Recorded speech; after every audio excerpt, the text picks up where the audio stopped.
আসসালামু আলাইকুম বন্ধুরা, কেমন আছো তোমরা সবাই? আশা করি ভালো আছো, আমরাও ভালো আছি। ঘুম থেকে উঠে সকালবেলা উঠানটা আগে ঝাড়ু দিয়ে নিচ্ছি। প্রতিদিনে যে কাজটা আগে আমি করি, যেহেতু উঠানে দেখো পাতা পড়ে ভরে গিয়েছে, দেখতেও খারাপ দেখা যায়, এই জন্য উঠানটা আগে ঝাড়ু দিয়ে নিই। উঠানটা ঝাড়ু দিয়ে নিয়ে তারপরে অন্য কাজ শুরু করব।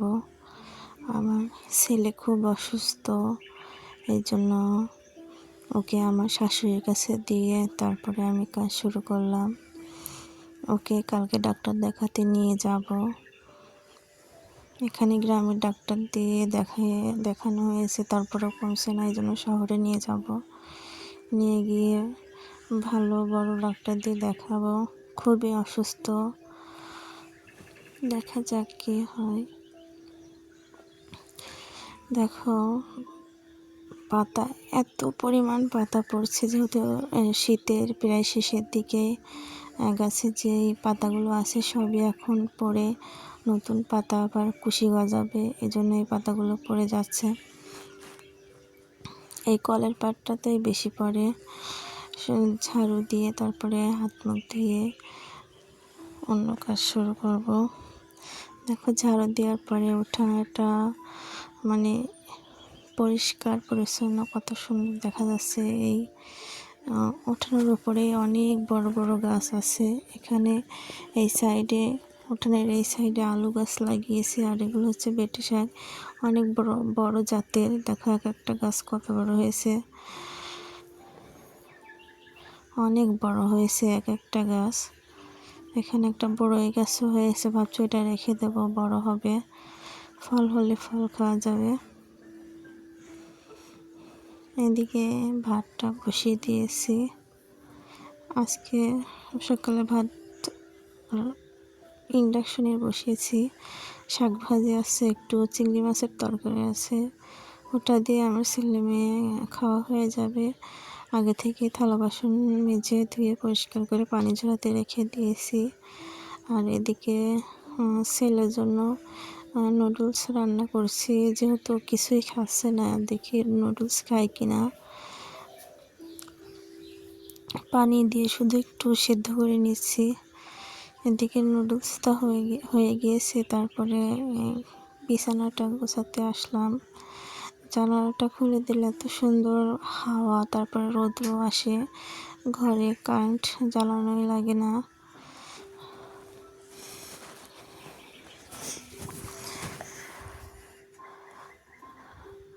আমি এদিকে কাজ করছিলাম, আমার যা ওইদিকে এসে আমার সঙ্গে কথা বলছিল, গল্প করছিল, আর আমি এদিকে কাজ করছিলাম আর ভিডিও করছিলাম। আমার ছেলের শীতের যে পায়জামা গেঞ্জিগুলো আছে সব কিছু আমি এভাবে ভাঁজ করে বাহিরেই রাখি, যেহেতু শোকেসের মধ্যে জায়গা নেই, এই জন্য বাহিরে সুন্দর করে ভাঁজ করে রাখি। সব কিছু গুছিয়ে রাখার চেষ্টাই করি সব সময়।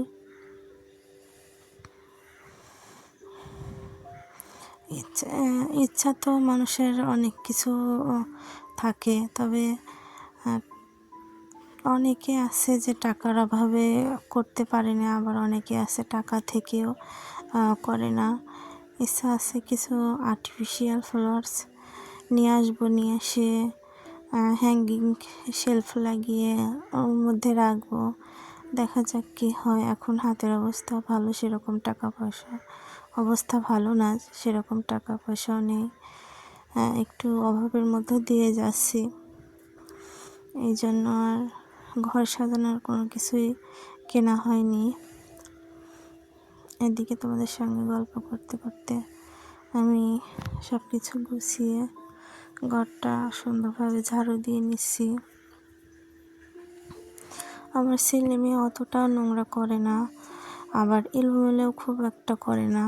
যেভাবে সাজিয়ে রাখি সেটা সেভাবেই রাখে। আমার ছেলে সবসময় বাহিরেই খেলে, রুমের মধ্যে কমই থাকে। আর এই রুমটাও সুন্দর করে ঝাড়ু দিয়ে নিচ্ছি। দেখো কতগুলো ময়লা বের হয়েছে। আর মাটির ঘরেতে তো পাপোশ পাপোশ দিলে হয়, কিনলে হয়, তবে পাপোশ আর কিনে নিয়ে যে চাউলের বস্তাগুলো থাকে ওইগুলোই দিয়ে রাখছি। যদি কখনো ঘর করা হয় তখন পাপোশ কিনবো।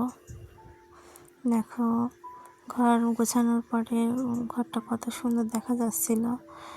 এদিকে আমি আমার ছেলের যেই প্রসাব করে ওই কাঁথা আর গেঞ্জি পায়জামাগুলো সব এই করে নিয়ে এসে কেসে নেড়ে দিয়েছি।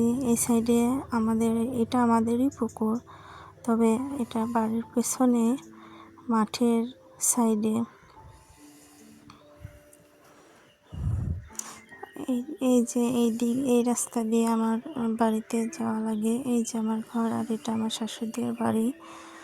এইদিকে এই সাইডে একটা গেট আছে, এই গেট দিয়ে যাওয়া আসা করা হয়। দেখো সকালবেলায় ঝাড়ু দিয়েছে আর এখনই কী অবস্থা, ওঠানাটা দেখো, মানে পাতা পড়ে এমন হয়ে গিয়েছে। আর এখানে গাছ আছে তো, অনেক পাখি আছে, অনেক ধরনের পাখি আছে দেখা যায়। এই গাছের জন্য আমার উঠানে অনেক সুন্দর ছায়া হয়। দেখো মানে সকালে গুছিয়ে রেখেছি, ওইভাবে আছে, বাচ্চারা একটু এলোমেলো করে নাই। পাতা পড়ে এমন একটা অবস্থা হয়ে আছে, এখন মনে হচ্ছে অনেক দিন ঝাড়ু দেওয়া হয় নাই, এই জন্য এরকম হয়ে আছে। পাতা পড়তেই আছে, এরকম একটা অবস্থা। তোমাদের সঙ্গে গল্প করতে করতে এদিকে রান্নাটাও বসিয়ে দেব, যেহেতু এখন রোজার মাস, এই জন্য সকালে রান্না করা হয় না, রান্না করা হয় সন্ধ্যার আগেই। এখন রান্না করব পাঙ্গাস মাছ দিয়ে ডাঁটা আর মাসকলাইয়ের ডালের বড়া দিয়ে ঝোল রান্না করব। এদিকে রান্না করতে করতে তোমাদেরকে একটা রিকোয়েস্ট করি, আমার এই ভিডিওটা যদি কেউ দেখে থাকো তাহলে একটা লাইক দিয়ে সুন্দর একটা কমেন্ট করো, আর চ্যানেলটি সাবস্ক্রাইব করে পাশে থেকে যেও। এদিকে রান্না হয়ে যাচ্ছে প্রায়। লবণ, হলুদ, মরিচের গুঁড়া, ধনিয়া গুঁড়া সব কিছু দিয়ে একটু পানি দিয়ে নাড়াচাড়া করে, তারপরে মশলাটা কষানো হয়ে গেছে, তেলটা উঠে এসেছে। এখন সব কিছু দিয়ে ভালো করে নাড়াচাড়া করে তারপরে বড়াটা দিয়ে দিলাম। কুমড়া বড়া বলে অনেকে, বড়িও বলে অনেকে, যে যেটা বলে অভ্যস্ত সে সেটাই বলে। এদিকে রান্না করছিলাম, আমার ছেলে অসুস্থ, এই জন্য কোলের মধ্যেই বসেছিল। ও কিন্তু মাছ খুবই পছন্দ করে, তবে ও অসুস্থ, এই জন্য মাছ খেতে চাচ্ছে না। এই যে শাক মশলা, গরম মশলা আর পেঁয়াজ আর জিরা এটা তেলে ভেজে উঠিয়ে রাখছিলাম, তারপরে শেষে মশলাটা বেটে তারপরে দিয়ে নামিয়ে নিলাম। ভিডিওটা শেষ পর্যায়ে সবাই ভালো থেকে সুস্থ থেকো।